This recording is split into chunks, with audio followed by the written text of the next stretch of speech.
Hi, everybody. Day three. And I know I did this too, but it's really day three. It's the first Friday afterwards, and today is about why we fast as Catholics, because the apostles didn't fast with Jesus. And he plainly says it. They're not fasting now because I'm here, and they will fast after I'm gone. And but why do we fast? As a cradle Catholic, I suffered with this a lot as a kid because everybody's like, "Oh, okay, yes, this is why you fast." And blah, blah, blah, blah. Um, and over the years, I learned you fast to get closer to God. You fast to relate to the poor. You fast. Fast is a sign of holiness. I was always really surprised. I wasn't surprised by that, but it didn't make sense. Then why did Jesus go into the desert to fast for 40 days? 100% man, 100% God. And that was always the answer. But what does that really mean? I don't know. I don't have the answer to that. Um, a priest would, and priests can tell you, but even some priests are a little confused on that. So I'm not sure. Um, what I can say on the matter of fasting is it's always been interesting because it is supposed to, when you get done with Lent, you should be closer to God. That's the whole point of this. When Christ went into the desert and he left, he came out closer to God. He came out Christ. He went in Jesus of Nazareth and he came out Christ. And you think about that. He was Christ when he went in, but he wasn't Christ yet. He got baptized, but he didn't need to be baptized. John the Baptist says, "Shouldn't you be baptizing me?" And Jesus just looks at him and is like, "John, just do it." And as Jesus comes up, God comes up and says, "This is my son, listen to him." And then Jesus goes into the desert and he's tempted for 40 days and 40 nights by the devil. And then he comes out and he starts his ministry, but he doesn't really start his ministry. His mom kind of gives him a nudge at the wedding of Canaan. And so you go all about and all around, and Jesus says certain things and then but he does other things, and it gets very confusing. So why? Why all of this? I do think it's to better understand, and it's to acknowledge the stuff that gets in our way. Um, it acknowledges that we have issues, that we have stuff that we stop. Like I've been saying, I started off on Wednesday talking about grief, and we're filling our lives with other stuff so that way we can not feel the pain. And that's still true. We fill our lives with noise that allows us to deny the pain and the ache and the hurt that we are feeling as a society. The more noise we can put in our lives, the better. We put light noises, we put audio noises, we put tactile noises. We do everything we can to distract ourselves. That's why it's just me on a white background. I could have had images going in the background, I could have had music going in the background, and it's just me talking to you. It's just me keeping this blog with you. And that's because the whole point of this is me sharing my faith, me talking about my thoughts and my reflections this Lent on everything. For me, I gave up eggs because I love eggs. And I was talking with my sister and I'm like, well, I'm giving up this year.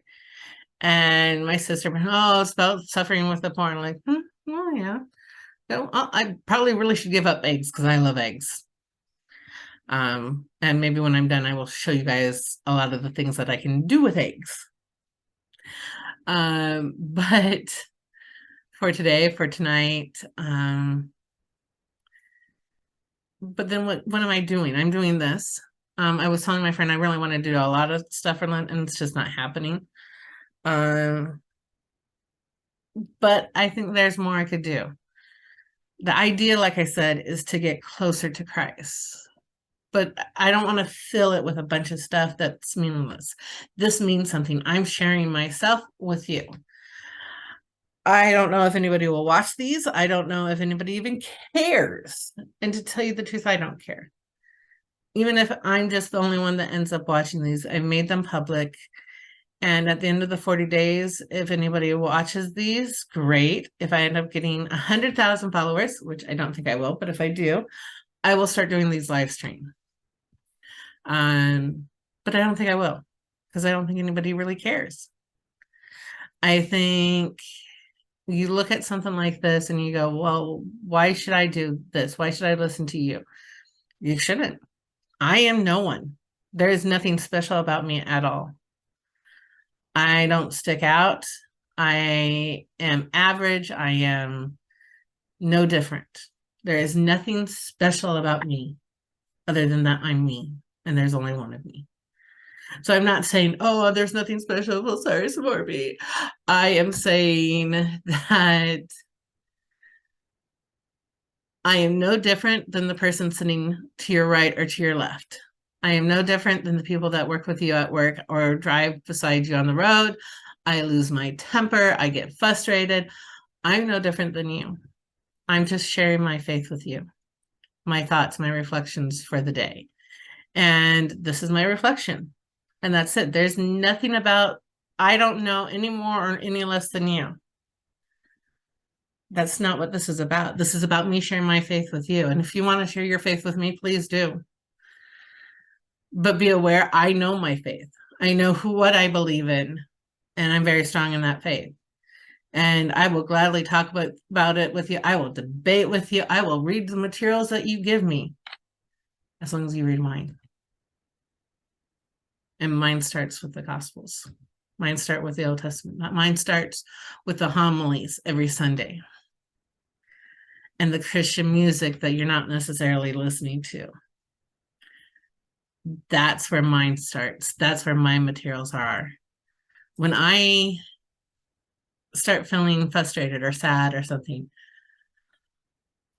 excuse me, I naturally lean towards music.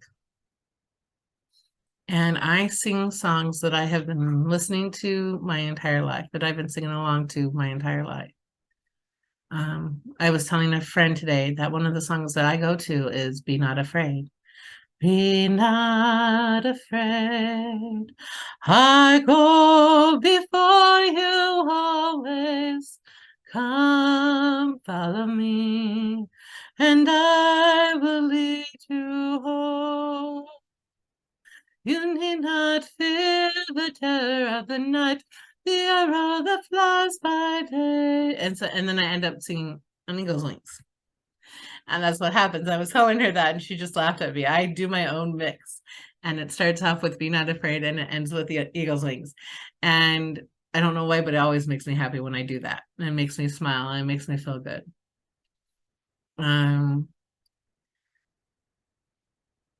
I sing Amazing Grace when I'm sad. I like the chains. When that one came out, I started singing Amazing Grace, My Chains Are Gone. But I break out into that song sometimes, or just the traditional Amazing Grace. So for me, music and Christian music and those songs are the ones that fill me. And I know that sounds weird. And I know you're thinking, okay, I'm not going to do singing. I'm not going to read the Gospels. I'm not going to read the Bible. I don't even know where to start when it comes to reading the Bible. Okay. But be aware that you're missing out. Start with just something simple. Online right now, there are 100 masses going, and you can sit and just listen to the mass and watch it on YouTube. Wherever you are, wherever you are right now in your life, wherever you are physically, wherever you are spiritually, wherever you are mentally, you can end this video and do Catholic Mass and find one for today. Whatever today is for you. and listen to the readings and listen to the homily and start your own spiritual journey. And that's all this is we're starting. The last couple of days we've been beginning, and maybe we've stumbled. I know I have.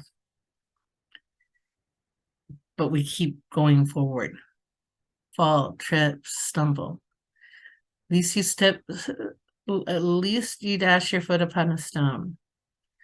And he will raise you up on eagle's wings, bear you on the breath of dawn, make you to shine like the sun, and hold you in the palm of his hand. Unto his angels he's given a command to guard you in all of your ways. Upon their hands they will bear you up as you dash your foot against a stone.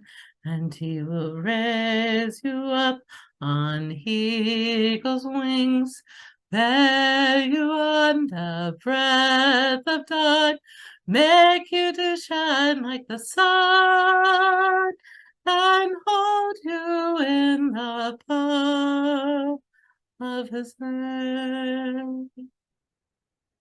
He's holding you. He is reaching out to you.